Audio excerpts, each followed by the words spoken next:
Alright, what is going on, guys? It's Apollo1. Today we are back with a brand new Call of Duty World War II video. Today taking a look at the map V2 from the brand new DLC map pack, The War Machine. It's the second one in Call of Duty World War II, and honestly, this is a pretty sweet map. I think you guys are really gonna like it. Right now, you're just watching a little walkthrough. It's only gonna last another like 15 seconds, and actually gameplay is gonna start up. So hopefully you guys enjoy this. But before we get any further into that, if you guys could smash that like button, let's shoot for 200 likes. Subscribe to KARNAGE Clan if you are new, and I want to thank Activision for flying me out to the DLC event to take part in something. I'm always honored to be interactive with the developers and the guys over at the Sledgehammer Games studios. It's really a nice gesture that they invite you know, content creators out to capture DLC and talk about the game and the development of the game and share what they're doing and what they're involved in making the game a better experience. So always a nice time. And let's go ahead and take a look at the V2 map. So the V2 map obviously is based off of the V2 rocket. It's in multiplayer. You guys know what that's all about. There's a massive V2 rocket in the center of the map that you can actually climb up on top of. That's what you were watching at the beginning of this video. If you climb up to the top, there's a red button, and as they always say, never press the red button. In this case, I'm gonna tell you guys, press that button because it is awesome. It blows out fire and will kill any enemies at the bottom of the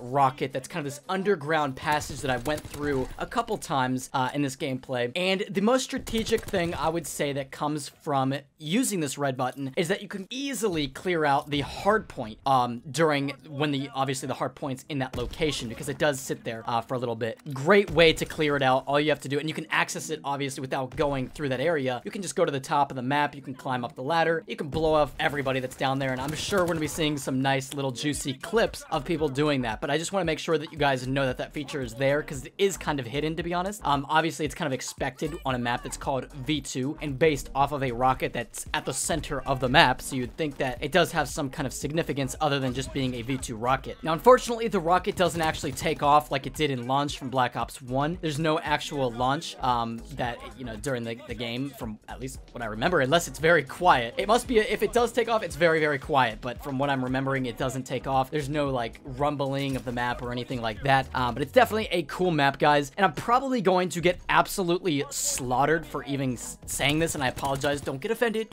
but this reminds me a lot of Rust from Modern Warfare 2. The only reason I say that is because of the central location, the central tower that kind of has a center area that looks over the rest of the map. Obviously, it's not a remake of Rust. I understand that, but just the general like feel of that central location, I can't really think of any other map that's like that. I mean, Gustav Cannon, I guess, but this map specifically is like a tower-like structure that kind of gives you an overview of all four sides. You can pick off people. It's not as great of cover as Rust, and it's obviously not as tall as Rust, so it's not as, you know, out of the way of the view.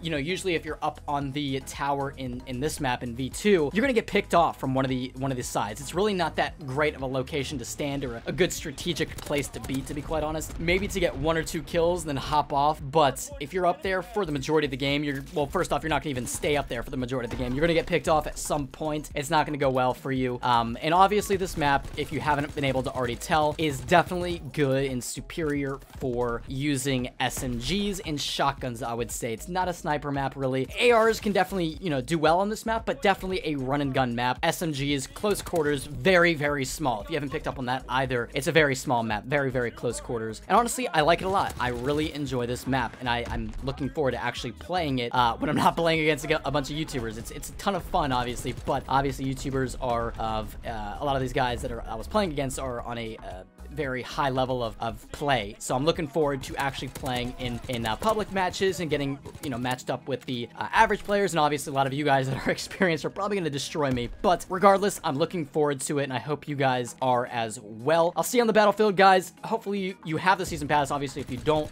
you know, you won't be able to play it, but definitely a good map pack overall. Dunkirk is probably my second favorite, and then Egypt is probably my third out of the 3 maps overall, but overall definitely good maps. And thanks for watching. Hopefully you enjoyed today's video. Once again, drop a like on today's video, subscribe to KARNAGE Clan if you are new, and I will talk to you all in the next one. Have a good day, guys.